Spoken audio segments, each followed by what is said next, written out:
Welcome back. We are now at the ConvertKit page. What we're going to do is we're going to try ConvertKit for free, and we're going to click this button. When we get to this page, what we're going to do is we're going to choose the method that we want to start with ConvertKit.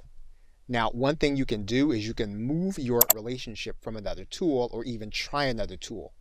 And so what you're going to do is you're going to choose the autoresponder that you already have. You can choose Aweber or any of these other 4 autoresponders. There are others that you might be able to use as a way of connecting to ConvertKit. What you can also do if you are testing during the trial is you can start from scratch.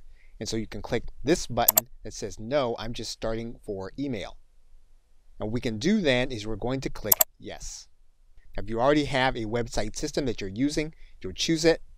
You can choose one of the other systems if you're using another platform.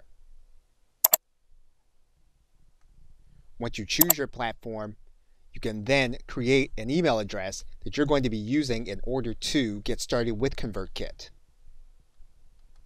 You're then going to click Get Started.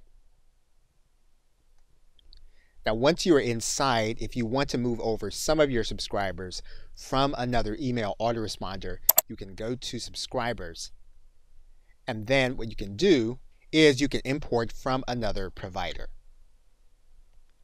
Okay, so with that, thanks, and I will see you in another video.